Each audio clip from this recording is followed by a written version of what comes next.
الرحمن الرحیم۔ میں وطن تو سلامت رہے تا قیامت رہے۔ تمام دیکھنے اور سننے والوں کو میری طرف سے السلام علیکم۔ تمام دن کے احوال کچھ خبروں کے ساتھ آپ کی خدمت میں حاضر اور ایک دفعہ پھر سلام عرض کرتا ہوں۔ سب سے پہلے بات کروں گا جو جڑاوالا کے اندر ناخوشگوار واقعہ پیش ہوا، اس کی مختلف تفصیلات آ رہی ہیں۔ نہایت افسوسناک واقعہ پیش ہوا، جیسا بھی ہوا۔ پہلے تو بات یہ ہے کہ قرآن پاک ہمارے لیے دل و جان سے بھی زیادہ عزیز، ہماری مقدس کتاب، اس کی جس نے بھی بے حرمتی کی، اس پر جتنی بھی مذمت کی جائے، جتنا بھی غم و غصہ کیا جائے، وہ اتنا ہی کم ہے۔ لیکن اس کے ساتھ ساتھ جو کچھ رد عمل وہاں پر ہوا وہ بھی افسوسناک ہے۔ سازش کسی سازشی نے کی، کون ہے وہ کون نہیں ہے، لیکن اس کی سزا جو نہتے شہری وہاں پر رہ رہے تھے ان کو ملی، ان کے گھر جلائے گئے، جو توڑ پھوڑ کی گئی۔ بی بی سی نے اس کے اوپر ڈاکومنٹری تیار کی ہے۔ اب یہ انٹرنیشنل معاملے کے طور پر معاملہ اٹھایا جائے گا۔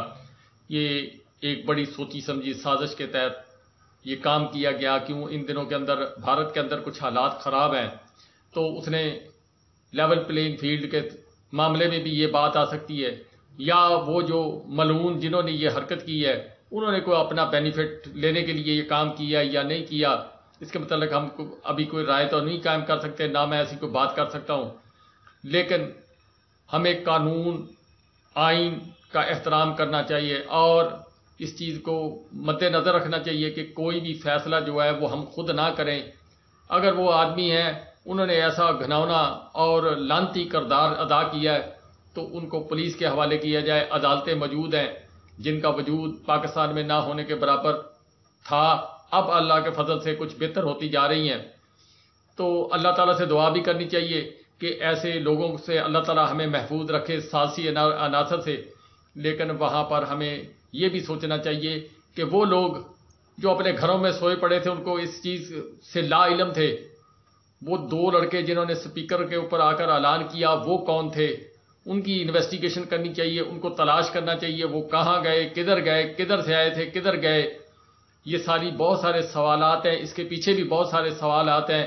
اس کی انویسٹیگیشن ان اداروں کو کرنی چاہیے جو ادارے کریڈیبل ہیں، اور پاکستان کے اندر پھر ہر چیز کی برائی کی جڑ تک وہ پہنچتے ہیں۔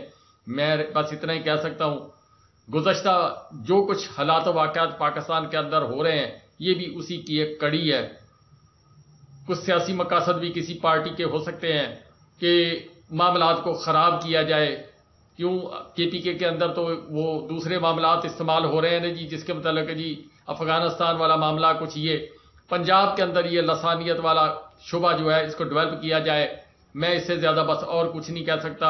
اب یہ اداروں کا کام ہے وہ اس طے تک پہنچے، بس اس کے آگے میری زبان اجازت نہیں دے سکتی میں کچھ بولوں۔ دوسرا، عمران خان صاحب ان کے اوپر پہلی ایف آئی آر موجودہ نگران حکومت کے دوران درج ہوئی ہے سائفر چوری کی۔ سائفر چوری والا ایک ڈرامہ عجیب و غریب ہے کہ چوری ہو گیا، کیسے ہوا، کیوں ہوا۔ سائفر اصل تو پڑا فارن آفس کے اندر، سائفر پھر چوری کہاں سے ہوا۔ سائفر کی کاپی پڑی ہے سپریم کورٹ کے اندر، سائفر کی کاپی پڑی ہے قومی اسمبلی کے اندر، سائفر کی کاپی پڑی ہے سینٹ کے اندر، سائفر کی کاپی پڑی ہے جناب آرمی آفیسز کے مختلف جو آرمی کے افسران بالا ہیں، چیف صاحب ہیں، ان کے پاس بھی ہوگی، اور اسی طرح ایم آئی ایس آئی، اسی طرح جناب صدر پاکستان ان کے پاس پڑی ہے۔ تو چوری کہاں سے ہو گئی؟ اس دن جو سٹوری وہ ایک بیرون ملک رشین صحافی انہوں نے جناب بریک کی تھی، اس کے بعد کچھ سوالات اٹھے تھے کہ یہ کہاں سے گیا۔ یہ سوال بیسیکلی ان لوگوں سے پوچھنا چاہیے جن لوگوں نے پورا سائفر اوپن کر کے پوری اسمبلی کے اندر گھمایا۔ ہو سکتا ہے کسی نے کو کام کیا ہو، یا ہو سکتا ہے اس کے اوپر جناب اب کو بیانیہ بنانے کی کوشش کی جائے۔ کیوں بہت سارے بیانیہ بناتے بناتے کہانی ڈوب گئی، مگر بیانیہ نہ بن سکا۔ توشہ خانہ جس کا وہ بڑا کھیل کھیلتے تھے، وہ لگ رہا ہے کہ جس دن وہ تاریخ ہوگی اس دن وہ اس کا فیصلہ ہو جائے گا اور اس میں عمران خان صاحب کو ریلیف مل جائے گا۔ لیکن عمران خان صاحب کو ریلیف دینا ابھی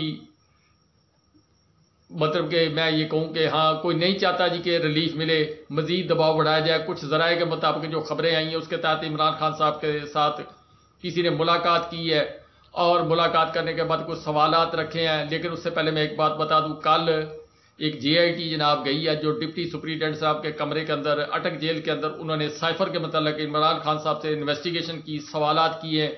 کچھ لوگ کوٹ کر رہے ہیں جی کہ 3 گھنٹے، کوئی کر رہے ہیں 4 گھنٹے، کچھ جو ذرائع ہیں وہ کوٹ کر رہے ہیں کہ 5 سے 7 گھنٹے تک عمران خان صاحب سے سوال و جواب کیے گئے وہاں پر مختلف قسم کے.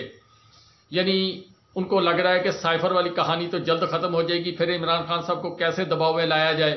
تو اس لیے پھر جناب یہ نیا کام کیا کہ نگران حکومت کی طرف سے پہلا تحفہ عمران خان صاحب کو دیا گیا کہ آج ان کے اوپر ایک FIR درج کی گئی ہے کہ سائفر چوری ہو گیا.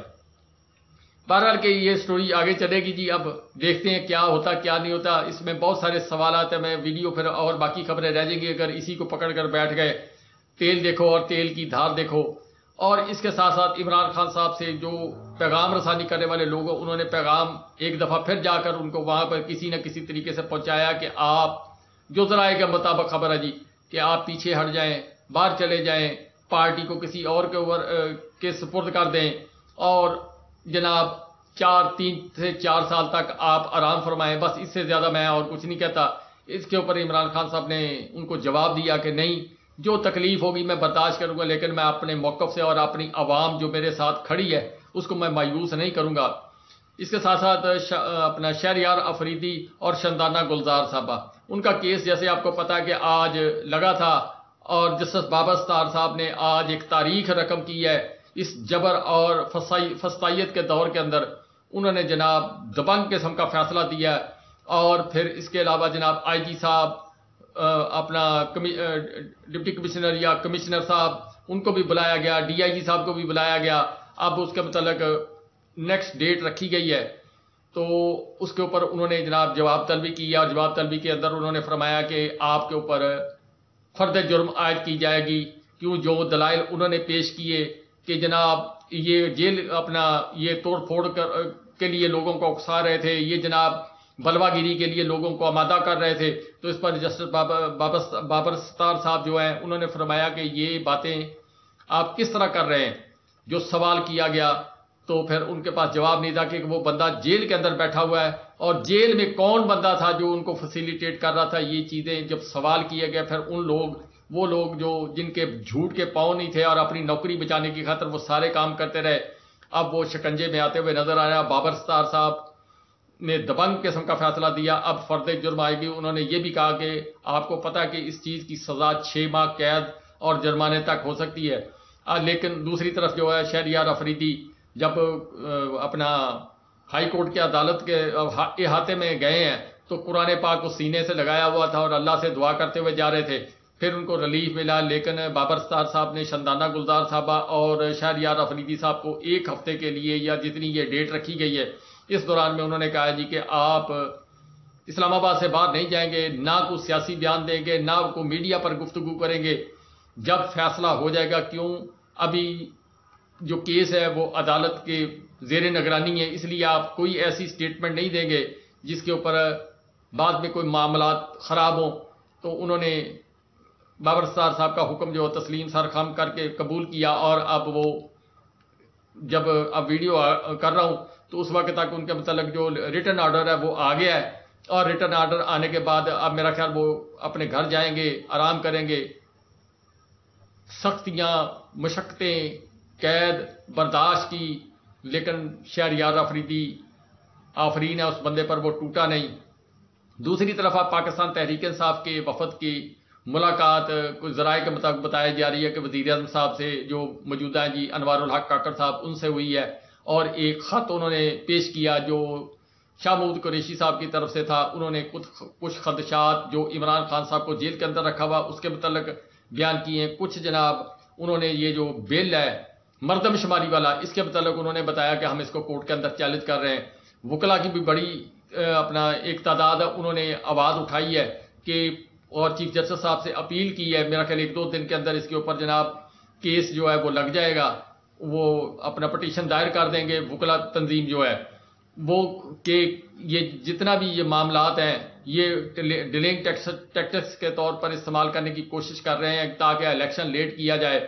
اور اس کے ساتھ ساتھ نگران حکومت کے پہلے جو ہیں اب صبرات وہ آنے شروع ہو گئے کہ پٹرول بھی مہنگا کر دیا گیا اور اس کے ساتھ ساتھ جناب ڈیزل بھی مہنگا اور آنے والے جو دن ہیں ان کے اندر بجلی بھی مہنگی ہوگی. تو یہ چند ایک خبریں جو میں نے آپ تک پہنچائی ہیں. لیکن اب اینڈ کے اوپر میں آپ کو ایک واقعہ سناتا ہوں جو میری قوم جو ہے وہ کس صورتحال کے اندر ہے.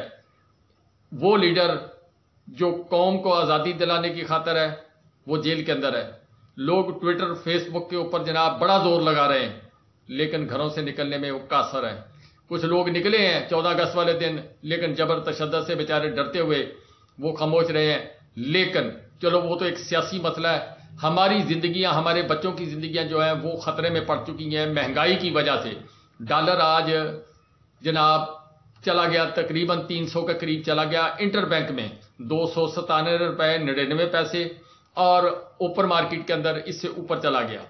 یعنی 7 روپے کا جمپ لگا جی دو تین دن کے اندر. جب سے یہ حکومت آئی ہے جب سے لے کے اب تک 7 روپے کا جمپ لگا ڈالر کو. پٹرول کو پہلے جاتے جاتے 15 اور 20 کا ٹیکہ لگا کے گئے. اب مزید ٹیکہ جو اتنا ہی اور لگانے کا پروگرام ہے یعنی 24-25 روپے جو ہے مزید مہنگا کرنے کا پروگرام ہے. اسی طرح بجلی اور مہنگی کی جائے گی. اور جب یہ چیزیں مہنگی ہوں گی اس کے ساتھ ساتھ باقی چیزیں بھی مہنگی ہو جائے گی. اب یہ سوال یہ ہے جی کہ میں آپ کو قصہ سنا کر بات میں ختم کرتا ہوں. بات چھوٹی کرتا ہوں ذرا کہ بات کو سمجھنا جی کہ ایک بادشاہ تھا اور بادشاہ جو حالات اس وقت پاکستان کے اندر یعنی عوام اور حکمران جو بھی ہیں طاقتور ہیں یا جو بھی پاکستان کے اندر جو حکومت کا نظام چلا رہے ہیں اسی طرح وہ بادشاہ تھا. آپ یہی سمجھ لیں. تو عوام جو تھی وہ کسی اور طرف کھڑی تھی اور حکمران کسی اور طرف کی سوچ رکھتے تھے. پھر ان کی دوریاں جو ذہنی دوریاں وہ پیدا ہو گئیں. یعنی ذہنی طور پر وہ بادشاہ اس بادشاہ کو پسند نہیں کرتے تھے. شہر کی سچویشن ایسی تھی کہ آدھا شہر دریا کے ایک طرف تھا آدھا شہر دریا کے ایک طرف تھا. لوگ کاروبار کرنے کے لیے کچھ لوگ دریا کے اس طرف جاتے تھے کچھ اس طرف آتے تھے. رشتہ داریاں تھی اسی طرح آنا جانا ہر چیز تھی. تو بادشاہ کو جب پتا چلا کہ رعایا میرے خلاف ہو گئی ہے تو اس نے اپنی کابینہ کو بلایا اور اس نے کہا جی کہ آپ جا کر سروے کریں.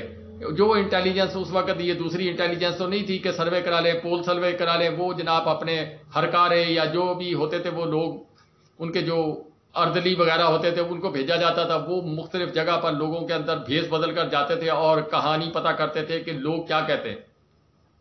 تو انہوں نے جب رپورٹ لی تو آ کر کہنے لگے بادشاہ سلامت لوگ آپ کے بہت خلاف ہیں. تو بادشاہ نے جناب اس پر کابینہ کا اجلاس طلب کر لیا. کابینہ وزراء آ گئے سارے مشیران آ گئے. بادشاہ نے سوال کیا کہ یہ جو معاملہ ہے اس طرح جا رہا ہے کہ لوگ میرے خلاف ہیں اس کا کیا حل کیا جائے.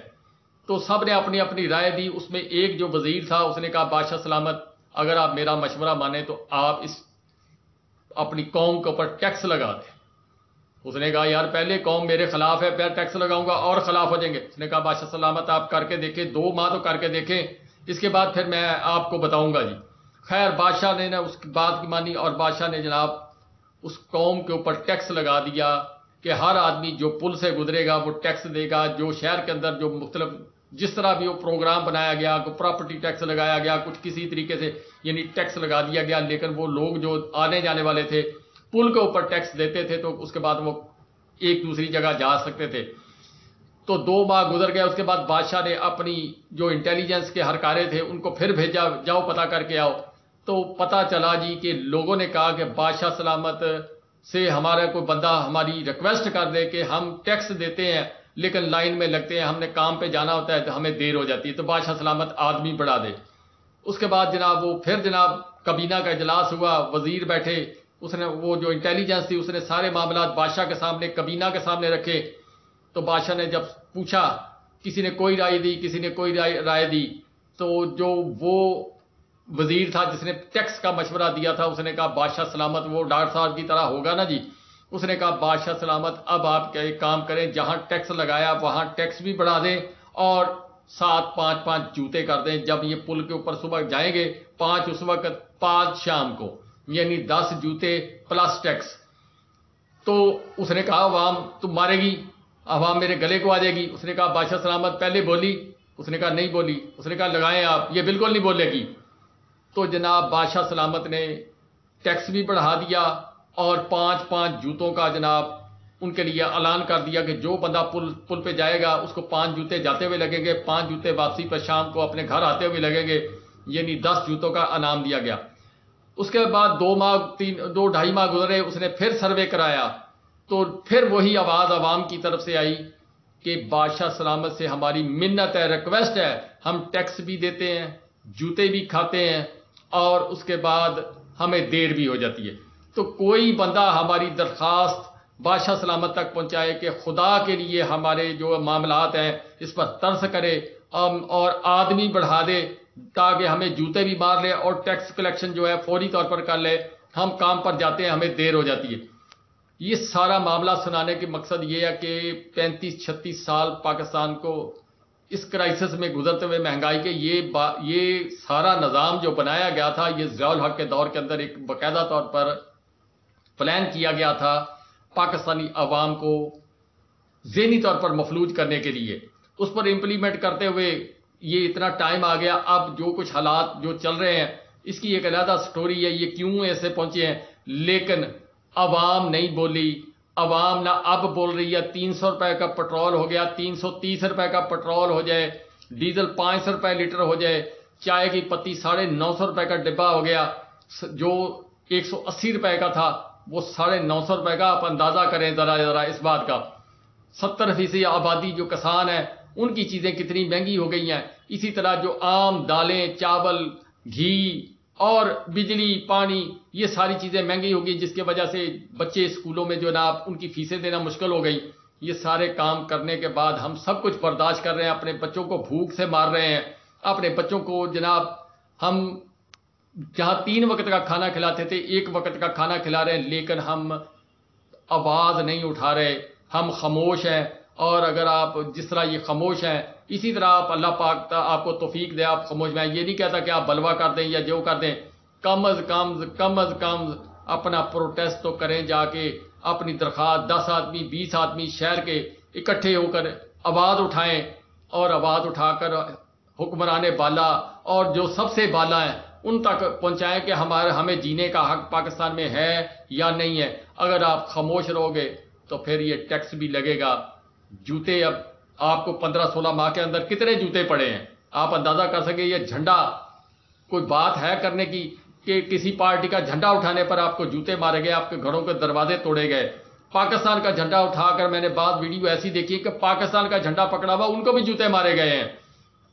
جو قوم اپنی آزادی کا دن نہیں منا سکتی، جو قوم جھنڈا نہیں اٹھا سکتی، جو قوم کسی لیڈر کا پاپولر لیڈر جس کے پیچھے 80% آبادی ہے اس کا جناب وہ نام نہیں لے سکتی، آپ سوچیں آپ آزاد ہیں یا غلام ہیں؟ یہ سوال ہے جی۔ اس سے زیادہ میں اور کچھ نہیں کہہ سکتا۔ بہرحال کہ جمعے والے دن ایک فیصلہ سپریم کورٹ سے آ رہا ہے، دیکھیں وہ کیا آپ کے ساتھ کرتے ہیں کیا نہیں کرتے، کیا وہ نون لیگ کے لیے اچھا ہوگا یا برا ہوگا۔